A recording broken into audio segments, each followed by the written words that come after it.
Dan oke, kita kembali dengan grafik dari gold ataupun pound sterling dan juga oil.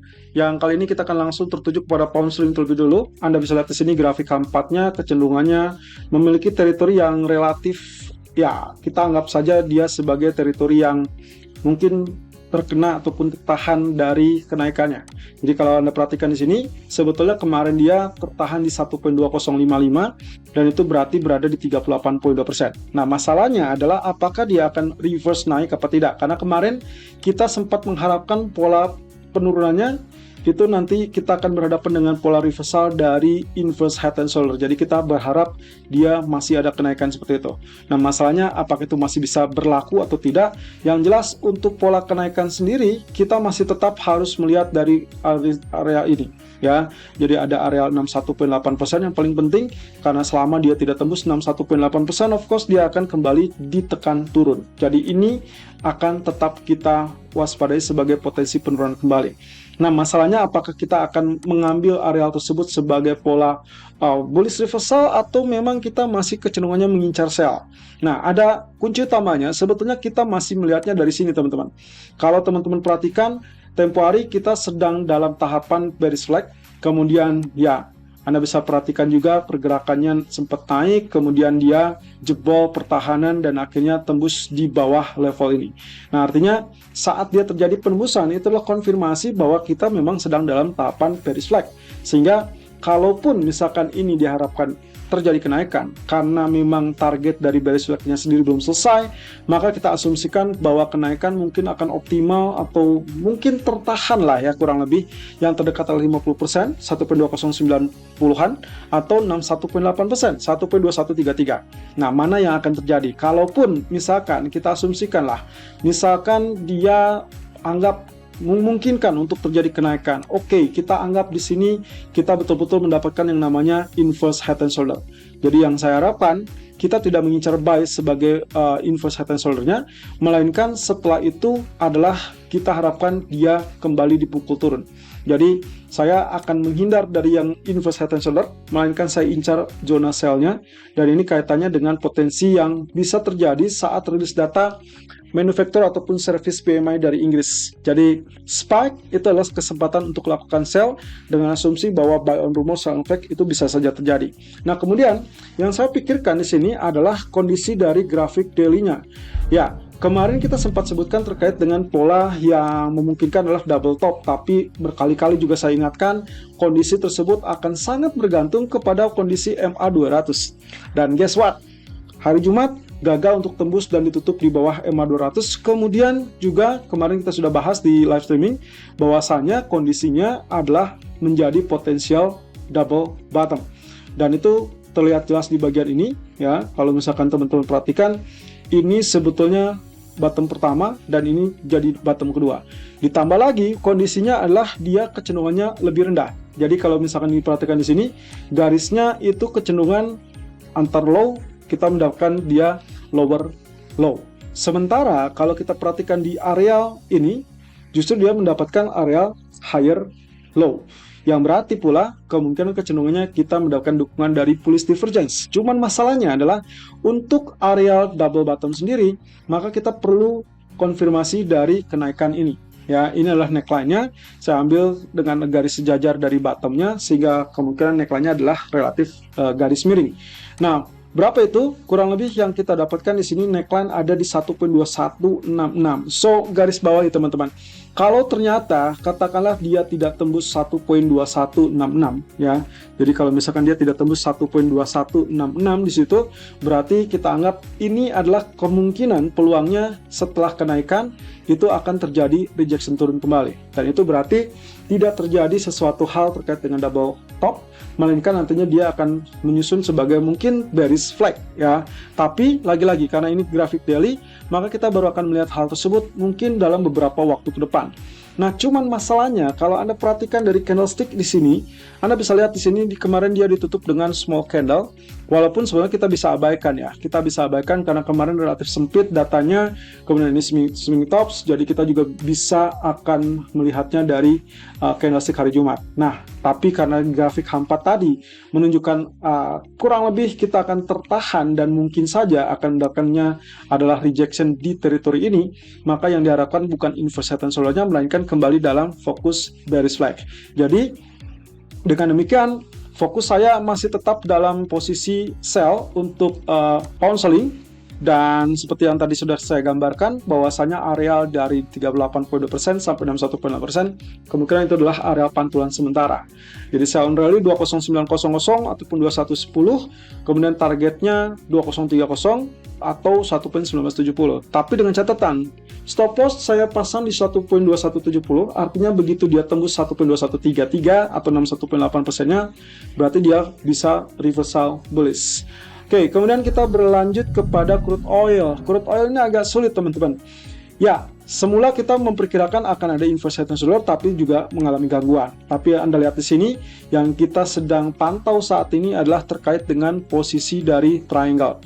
Triangle-nya kebetulan di sini adalah simetris, jadi kemungkinan untuk penembusan baik itu resisten ataupun support biasanya kecenderungannya agak berimbang. Nah, cuman kalau Anda lihat di sini candlestick cukup menjanjikan untuk keadaan bullish. Tapi lagi-lagi fokusnya kita belum ke arah sana. Walaupun kalau secara level historical kemungkinan dia masih akan tertahan di level 76. Ya, kita tidak berharap dia tembus di bawah 72, tapi kalaupun iya, Anda bisa lihat di grafik keempatnya, kemungkinan itu bisa menjadi indikasi good level to buy. Tapi untuk saat ini fokus saya adalah apakah dia mampu untuk tembus level resisten 82 atau justru tembus level support 72. Jadi dalam artian Anda harus pantau level 82 atau level 72. Jadi apakah ini yang akan ditembus atau justru yang mana nih?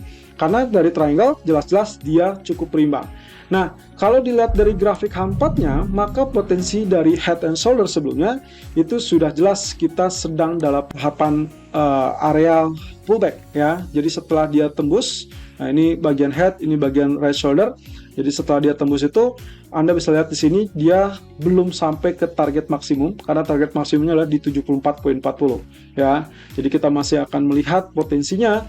Sebetulnya yang sangat kita inginkan adalah ini sekedar pullback, sehingga ya sangat wajar ya kalau kita dapatkan pullback berarti seharusnya dia kembali turun. Jadi di sini area head and shoulder, kemudian ini breakout, kemudian di sini pullbacknya retest, selama dia tidak naik di atas itu baru dia turun. Nah, ada lagi kecenderungannya begini teman-teman. Kalaupun Anda ingin start buy, usahakan bahwa target 74 ini betul-betul sudah ditebus atau sudah dicapai. Karena nantinya bisa saja dia didukung oleh bullish divergence sehingga nanti kita bisa dapatkan asumsi saya mungkin di sini double bottomnya atau good level to buy-nya berada di level historical price yang kurang lebih kalau kita tanda di sini berarti kisarannya adalah di area 72 atau bahkan 73. Jadi itu kemungkinan kalau kita tandai sebagai level yang memungkinkan, maka yang kita akan amati di sini adalah potensial buy. Di sini kurang lebih area demand potensialnya adalah area 72 atau 73. Nah, tapi hati-hati karena level 72 ataupun 73 ini juga kecenderungannya agak berbahaya seperti yang kemarin sempat kita bahas di live streaming hari Senin ya. Jadi kalau misalkan lihat dari sini sebetulnya Anda bisa pantau dari areal ini teman-teman. Karena waktu kita lihat secara garis besar bagian ini, dan bagian ini juga kecenderungannya bisa menjadikan dia sebagai head and shoulder yang lebih besar. Sementara kemarin head and shoulder-nya cenderung relatif lebih kecil. Jadi kalau misalnya kita perhatikan di situ, maka yang akan kita dahulukan atau yang kita khawatirkan terlebih dulu adalah terkait dengan pola penurunan ini. Nanti baru kita selesaikan. Nah, maka dari itu target buy ataupun target sell ya, seperti yang tadi sempat kita share pagi-pagi, Ini kurang lebih kita mengharapkan selnya 77.40 ataupun 60, tapi sayangnya sampai saat ini dia tertahan di 77.36. Tapi it's okay ya, ini arealnya cukup dekat dari resisten, jadi kalaupun dekat cukup tidak apa-apa sebetulnya ya. Target maksimum 75.40, dan seperti tadi yang saya ingatkan, kalau sudah mencapai atau mendekati 74.40, siap-siap untuk melakukan buy kalau memang mendukung atau didukung oleh katakanlah bullish divergence. Nah, jadi perhatikan bagian RSI-nya. Kalau RSI-nya ternyata lebih tinggi, artinya higher low, maka itu bisa dianggap sebagai double bottom dan bullish divergence. Tapi kalau ternyata lebih rendah juga, sama dengan bagian harga yang membentuk level lower low, skip. Belum tentu dia akan menjadi double bottom. Kita tinggal tunggu saja, mendingan di area 72 atau 73 sebagai area potential buy seperti yang tadi digambarkan. Dan terakhir, kalau kita lihat dari gold, ya, kalau kita perhatikan di sini sebetulnya bisa dibilang dia confirm tembus nggak ya? Kalau lihat dari situ kayaknya sih nggak ya. Kalau kita lihat dari sini kayaknya nggak. Kita lihat ini sebagai potensialnya false breakout. Nah, kemudian lagi-lagi kemarin kita juga sempat sebutkan yang kita nantikan adalah level 38.2% atau 50%. Tapi selama dia tidak tembus level atau 61.8% ya, sekarang ada di 1829, itu berarti kita anggap penurunannya masih kategorinya normal. Jadi kalau Anda lihat di sini, sebetulnya kita harapkan ini, kemudian nantinya kita berharap dia lanjutkan pantulan ataupun kenaikan, dan mungkin saja ada momentum di mana dia bisa menghajar ataupun tembus di atas 1847, karena hari kemarin 1847. Nah, kenapa hari ini teritori buy-nya di teritori 36 sampai 38? Anda bisa lihat sendiri di sini. Area yang saya tunjukkan itu bukan terlihat menebak, melainkan ya itu adalah level 38.2% dan juga 50%. Anda boleh lakukan buy di 50%, artinya 1833, atau Anda ikuti di 1836. Saya asumsikan dia turun hanya sampai 38.2% karena dianggapnya ini adalah uptrend yang cukup kuat. Apalagi kemarin kita sudah dapatkan yang namanya bullish reversal dari candle daily.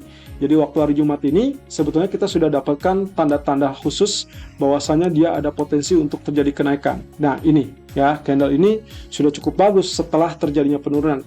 Dan ingat, selama dia tidak tembus dari level 61.8%, sebetulnya kita masih tetap dalam tahapan kenaikan. Jadi dia memang ternyata masih cukup kuat untuk bullish, sehingga kemungkinan penurunannya itu kita asumsikan hanya sekedar koreksi. Jadi secara keseluruhan gini teman-teman, levelnya itu kalau kita perhatikan di sini dia dalam uptrend, kemudian dia ada koreksi. Nah, ke situ kemudian dia naik lagi. Nah, di sini berarti dia koreksinya ya sampai saat ini belum tembus 18.15 ataupun 61.8%-nya. Kemudian nanti diharapkan dia akan lanjutkan tren kenaikan. Jadi ini kemungkinan kita akan memang membutuhkan waktu yang cukup panjang untuk tembus 1959, tapi setidaknya untuk minggu ini saja fokus kita adalah FOMC minutes. Kira-kira apakah mereka akan less hawkish ataupun hawkish? Saya tidak bilang bahwa itu suku bunga, tapi minimal memberikan clue ya. Karena mau tidak mau, risalah ataupun minutes yang dirilis adalah terkait dengan kesimpulan yang bisa dicapai ataupun yang ya bisa dibilang kesimpulan dari pertemuan di bulan Februari kemarin. Nah, sayangnya untuk jangka pendek kita masih membutuhkan trigger untuk tembus 1870. Selama dia tidak tembus 1870, ini cukup berbahaya teman-teman ya. Jadi kita perkirakan mungkin kisarannya masih tetap berada di kisaran 1850, 1860, itu yang terdekat. Nah, terakhir, bagaimana dengan nasib yang sempat kita sebutkan sebagai historical repeat itself? Anda bisa lihat sendiri di sini teman-teman, sangat-sangat cantik ya. Kalau kita perhatikan, ini sangat menjanjikan. Jadi kita dapatkan kemarin itu kurang lebih seperti ini. Nah, ini kemudian ini level keempatnya dan ini kelima. Dan apa yang terjadi? Ternyata betul-betul history repeat itself. Dia terpantul, kemudian dia sekarang sudah berada di bibir situ, dan ini adalah sekedar pullback-nya. Dan berarti otomatis yang kita harapkan berikutnya adalah terkait dengan pola kenaikannya. Ya, jadi ini yang harus dilihat secara bertahap. Sepertinya kita mulai akan mendapatkan pemicu untuk kenaikan tersebut. Cuman sayangnya, lagi-lagi malam hari kita tidak tahu apa yang terjadi. Tapi yang jelas, kalau memang ternyata dia bisa berhasil untuk naik di atas 1847 kemarin, itulah sinyal yang cukup bagus. So, untuk hari ini saya masih tetap dalam teritori buy ya. Jadi untuk hari ini kita mengincar zona buy kurang lebih.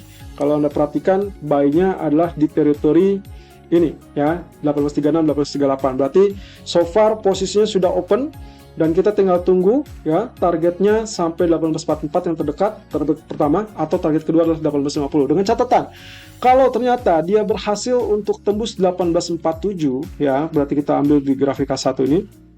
Kalau memang dia berhasil tembus 1847 ini, Anda boleh hold posisi buy Anda. Artinya bukan hanya TP kedua 1850, tapi dia lanjutkan kenaikan dan jauh lebih kuat setelah dia berhasil tembus dari 0%. Selalu gunakan stop loss dan manajemen sesuai dengan equity dan strategi trading Anda. Irfan untuk Agrodana.